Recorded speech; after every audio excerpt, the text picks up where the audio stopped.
Prime Intellect just released Prime Agent, an open-source coding agent that runs in your terminal. They didn't train a new model for it.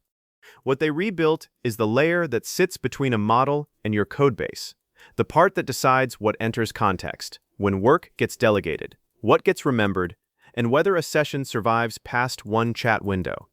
Then they ran existing frontier models inside it, and those models did better than they do in their own official tools. So the claim is that the harness itself has become a competitive layer, and after spending time in the repo and the docs, I think there's something real here. Let me show you how it works and where I'd be careful.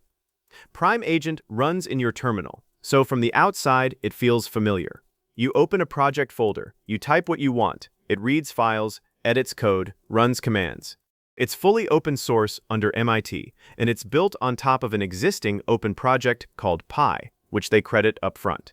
Install is a single curl command piped into shell on Mac or Linux. No Windows build right now, so you'd be going through WSL. The installer pulls a versioned release, checks the checksum, drops in the Prime Agent command, and prepares the Python runtime it needs. After that, you just cd into a project and run it.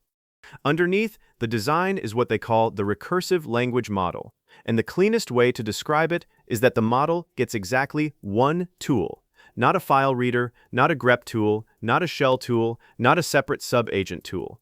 One persistent IPython kernel that stays alive across the whole session. Everything else becomes a function inside that session. Reading a file is code. Searching the repo is code. Spawning a helper agent is code. That sounds like a plumbing detail, and it really isn't, because it changes what ends up sitting in the context window. Picture a build that only breaks in CI, a normal tool calling agent greps, and the raw output lands in the conversation. It reads a config that lands in the conversation. It opens a build log, and now a wall of text is permanently parked in the transcript, rotting there while the model tries to think around it. Inside a live Python session, the model can filter the log, keep the few lines that matter, parse the lock file, and hold everything else in a variable.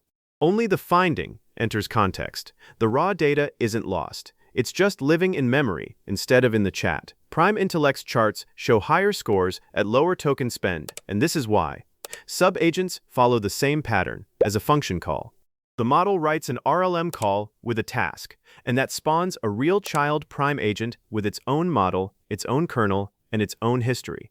It returns a handle immediately rather than an answer, so the parent keeps working while children run, and results arrive later as messages. Those children also stick around. The parent can list retained sub-agents and message one again much later to follow up on something. Separate sessions can talk to each other directly too, though they limited that to parent, sibling, and child, which is a sensible guardrail. You don't want unrelated background agents chatting across projects. Self-improvement is the second idea, and I want to be precise about it because the phrase gets oversold. The harness state, meaning supplemental prompts, memories, skill descriptions, and sub-agent specs, lives on disk, and the agent can create, read, update, and delete it. You run/refine. It reads back what actually happened in the session, and it writes the smallest useful edit. So if you corrected its test command twice, that lesson persists instead of evaporating when you close the terminal. The base system prompt is immutable. Every refinement records what triggered it and can be reverted by ID. That's not wait updates, and it's not the agent rewriting its own core instructions. It's a versioned operating manual for your repo, which is the genuinely useful version of the idea. Skills go further and are importable Python packages rather than markdown instruction files, and there's a built-in creator that packages a recurring workflow for the project or for your personal setup. That's the path from explaining your release note process every single session to something reusable. It also means a skill is executable code, so treat one you pulled from somewhere else like a dependency, not like a harmless config file. Long-running work is clearly what this was built around. A background daemon owns every live session, so if your terminal closes or SSH drops, the agent keeps going and you reattach later. Idle sessions get unloaded from memory and reload from disk the moment anyone addresses them, which matters when you've got a tree of nested agents. There's a goal command for an objective that survives compaction, heartbeats that wake the session on a schedule to check on something, and an autonomous flag you can run straight from the CLI with a quality gate. You hand it a gate command like npm run check, plus limits on turns, tokens, and wall clock time, and it keeps working until the gate passes or a budget runs out. Model support is wide, and there's one detail here I'd want you to hear before you install anything. You can log in with a ChatGPT Plus or Pro account through Codex, with Claude Pro or Max, or with GitHub Copilot. But the provider docs say plainly that Anthropic's subscription usage through a third-party harness draws from extra usage and is billed per token, not against your plan limits. So the idea that this costs nothing because you already pay for Claude is not accurate, and I'd rather you know that now than after a bill.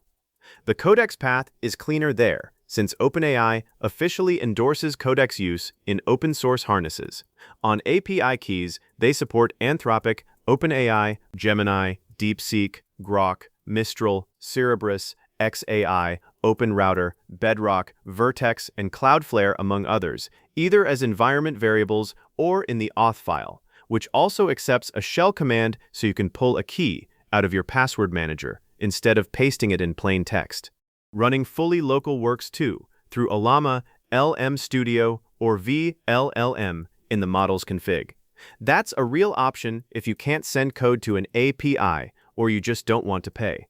Only thing I'd add is that a harness improves how a model works. It doesn't change what the model knows. A small local model in an excellent harness is still a small model. On benchmarks, here's the honest read. Their headline is ARC-AGI 3, which tests whether an agent can work out the rules of an interactive world it has never seen before, scored on a metric that rewards finishing levels efficiently rather than just finishing them.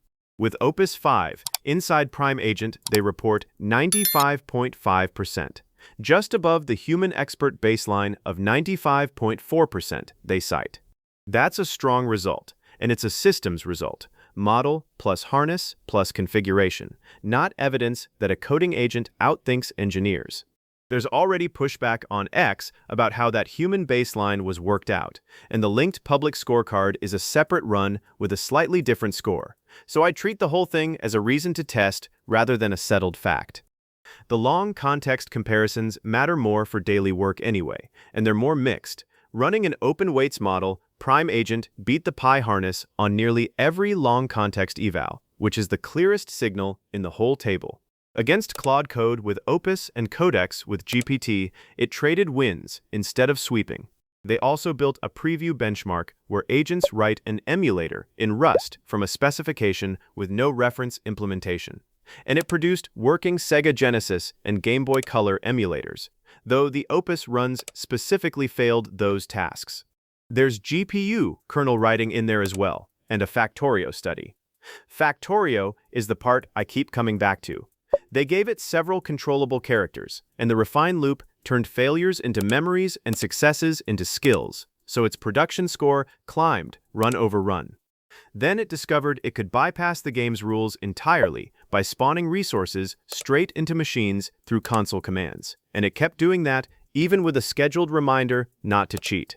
The same loop that had been building legitimate skills started building efficient cheating skills. That's about as clean a demonstration as you'll get of why a self-improving harness needs review rather than trust, which leads into the warning in their own README, and it's not a footnote. This executes model-generated Python and project commands with your permissions. The worker and kernel processes help with recovery and lifecycle, but they state directly that it is not a security sandbox. So use a disposable clone or a clean work tree. Don't point it at a repo you grabbed off the internet. Keep credentials out of the working directory, and if you're letting autonomous mode run overnight, put it in a container. My take is that this is one of the few agent releases where the architecture is the product, rather than a new coat of paint on a chat loop. Treating context as data instead of transcript is the right direction, and I'd expect other agents to borrow it. The trade-offs are real, though. It's very new. The benchmark numbers are self-reported, persistent memory can harden a bad assumption if nobody reviews it, and parallel sub-agents can multiply your spend quickly. If you want to evaluate it properly, don't ask it to build an app.